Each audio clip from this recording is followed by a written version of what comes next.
Hello, kumusta po kayo? Sana po ay nasa mabuti kayong kalagayan. Let's talk about another medicinal plant. This time, it is about oregano. Alam ba ninyo na may iba't ibang klase po ng oregano? May ginagamit na oregano sa pagluluto at may ginagamit naman bilang gamot.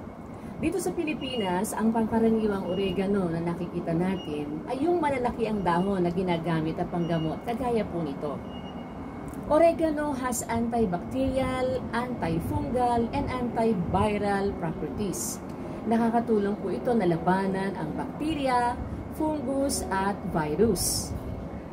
Makakatulong po ang oregano sa mga may respiratory problems kagaya ng ubo, sipon, at mga plema na hindi lumalabas.